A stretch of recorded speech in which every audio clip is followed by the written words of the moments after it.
Welcome to ప్రజలడి. నేను మీరది. వర్షాకాలం ఎక్కడ అనగానే వర్షాకాలం రానే వచ్చింది. ఇక అధికారుల తీరు ఎలా ఉంటుందో ఒకసారి ఆలోచన చేసుకోవాల్సినటువంటి పరిస్థితి కూడా వచ్చింది.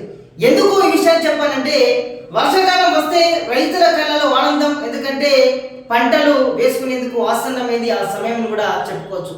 కానీ ఇటు పట్టణాల పరిస్థితికి వస్తే వర్షాకాలం వచ్చిందంటే ప్రజలు తమ యొక్క ప్రాణాలను అరచేతిలో పెట్టుకోవాల్సినటువంటి పరిస్థితి వచ్చిందని చెప్పక తప్పదు. ఎందుకంటే ఇది గ్రౌండ్ లెవెల్లో ప్రతి సందర్భాన జరుగుతున్నటువంటి విషయం.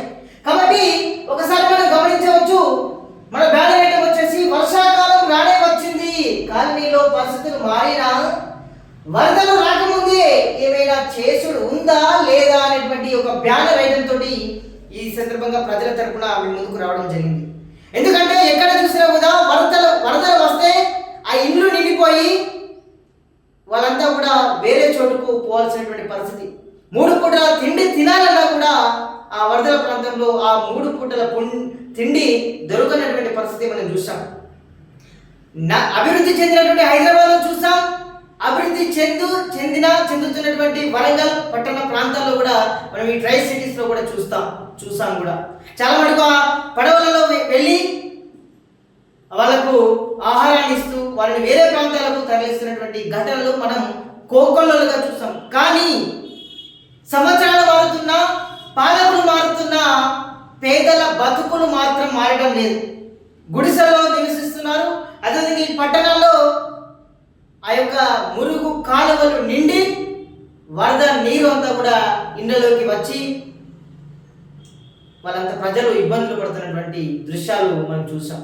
మరి ఇప్పటికైనా వర్షాకాలం వచ్చింది, మరి నాళాలు అంటే ఆ కాలువలు శుభ్రం చేశారా? ఆ నాళాల్లో ఏదైతే ప్లాస్టిక్ బాటిల్ వేస్తున్నారో ప్రజలారా మీరు కూడా ఒకసారి అర్థం చేసుకోండి. మీరు బాటిల్ వేయకండి, ఆ నీరు సాఫీగా పోయేందుకు మీరు క్లీన్గా ఉంచుకునే ప్రయత్నం చేయండి. మీరు బాటిల్ వేయడం వల్ల అవన్నీ స్టోర్ అయ్యి ఆ వాటర్ అన్ని ఉబ్బికి వచ్చి మన ఇంట్లోకి చేరి మనం అవస్థలు పడుతున్నటువంటి పరిస్థితి వచ్చింది. మనం కూడా చూసాం. మనం ఇంకా స్ట్రగుల్ అవుతూనే ఉందామా? మనం తప్పు చేస్తే ఇంకొకటి వేలు చూపొద్దు. అలాంటి మనం తప్పు చేస్తున్నాం.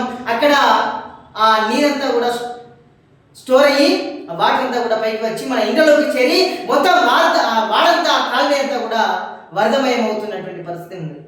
మరి ఇప్పటికైనా ఓ అధికారులారా, ఓ పాలకులారా, మీరు ఏదైతే ఇప్పటి నుంచే మీరు నిఘా పెట్టండి. ఎక్కడ వాటర్ పోయినటువంటి పరిస్థితి ఉందో దాన్ని క్లీన్ చేయండి.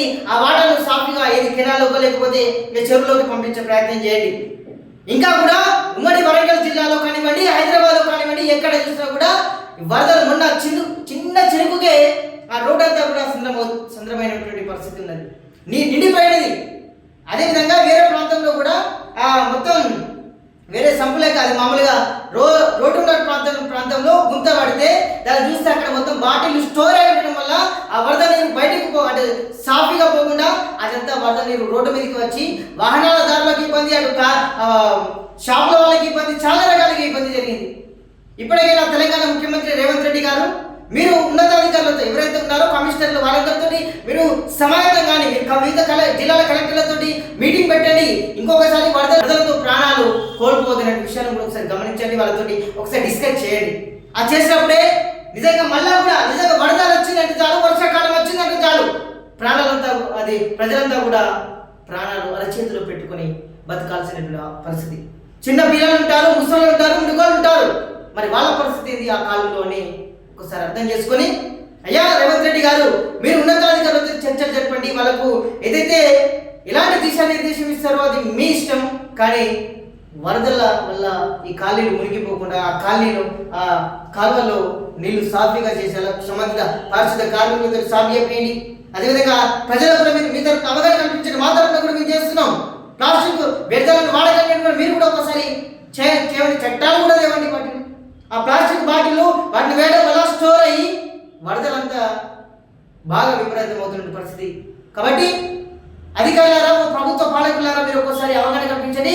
ఈ వరదల ప్రాంతంలో ప్రజలకు కొంచెం ఇబ్బందులు లేకుండా చూస్తే వాళ్ళు మిమ్మల్ని గుండెలో పెట్టుకొని చూసుకుంటారు. ఎందుకంటే వరదల వల్ల చాలా మంది సతమతం అవుతున్నారు. ఇప్పటికైనా మరి ఏమైనా బ్యాండేడ్ వేసాం కదా, దీని ద్వారా కొంచెం ప్రజల్లో మార్పు అయినా అధికారులు మార్పు అయినా వస్తుందా లేదా అని ఒకసారి చూడాల్సిన పరిస్థితి.